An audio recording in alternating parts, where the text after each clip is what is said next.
She's a member of Iceland's parliament. She's also the chairman of her party. She's been involved in Friends of Tibet. She's been involved all over the world fighting tyranny. Her bio is lengthy.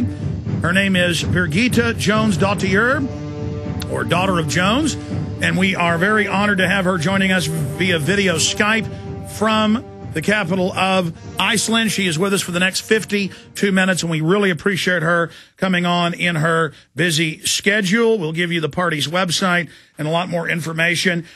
Here is the London Guardian. Britain's anti-terror laws being deployed for all sorts of ends, as Iceland has just discovered. They declared the country basically terrorist, stole many of their bank accounts. They want the country to pay private debts for derivatives to Goldman Sachs, J.P. Morgan, Bank of England, and others. And the country, just like third world nations have been taken over, is being taken over by offshore banks. The people are saying no. Now the banks are backing off, saying, well, maybe we had assets we didn't tell you about and you don't owe that much. It's all made up. If they can win their fight there, it will send a domino effect throughout Eastern Europe, Asia, Latin America, the United States. This debt is created through fraud. We also have Bankstergate with Tim Geithner, open discussions of him being indicted for fraud, getting money for himself and others out of bailout money, and ordering the government to cover that up at AIG. And so we'll get her take on Bankstergate as well. But we are very honored to have Birgitta Jonsdottir on with us. Thank you so much for coming on. Well, thanks for having me. However, I have to correct one thing about the banks. The bank that we are supposed to be covering was a privately run bank by Icelanders. But it made the investments in the derivatives. Yes, of course. So we were basically conned. The entire nation was conned. And the thing is that the Brits and the Dutch, they want us to pay back with huge interest. So they're actually making money off us, money that never reached Iceland. And most Icelanders had never heard of these accounts before everything collapsed.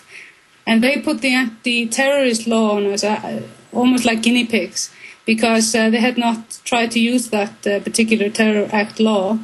And instead of putting it on the bank in the beginning, which was privately owned, they put it on Iceland. And actually, during our incredible system, almost the entire system collapsed, when all the big banks collapsed, they decided to put the Terrorist Act on us. So we were very close to not having food in Iceland. Amazing. Now, start at the beginning for people that don't understand what's happening and why this is so important globally, with what happened in Iceland, the chain of events, and now the incredible fight you and others are leading against the banking cartel, literally turning your country into a vassal state through economic fraudulent conquest. Well, it all happened a few years ago. All the big banks were actually government-owned, or the people owned them. And we had a conservative party run Iceland for 18 years, and during that period they basically privatized everything the people owned, including the banks, a few years ago. And they sold the banks relatively cheaply to friends and allies, and they made, in a very short period of time, all the legislation vanish that would have them, having to not expand as quickly as it did. They became 5 times bigger than the annual GDP. And so when they collapsed, you can imagine how huge blow it was for the nation. Now, today in Iceland, there's been, almost a year of protest and people taking over government buildings and saying no. And a key vote is coming up by the people of Iceland on whether or not you're going to capitulate to this fraud. Can you walk us through that? Yes, just around the time when, the banking system collapsed, protests started. People were actually quite shocked because they had been conned. And we wanted to get the government out of office, which is impossible by legislation. So we had the soft revolution, driving the government away. And then when we got a new government, which apparently is just like the old one, unfortunately, with all their secrecy and bowing to the IMF, which, I really think that we need to get a plan B to get rid of. And there's been an ongoing protest, and it's growing bigger and bigger again because people are very unhappy with the way the new government is handling things, even though it is the first left-wing government in the history of Iceland. Because you can't run left-wing politics with the IMF controlling the national budget. And we've been, in the parliament. I just got fresh into parliament. I'm not really a politician by heart. And our movement, we were created out of all the different grassroots that popped up after the collapse. And we got just in 8 weeks more than 7% of the vote. And we didn't have any money, no big money people behind us, just a relentless effort of ordinary people who wanted to build a bridge between parliament and the people. So, when we got into parliament, the Icesave dilemma landed in our lap. And we found out that they wanted to pass this huge burden on the nation without even the parliamentarians seeing the contract between Iceland and the Dutch and the British government. So the fight started there. And fortunately, the contract was leaked.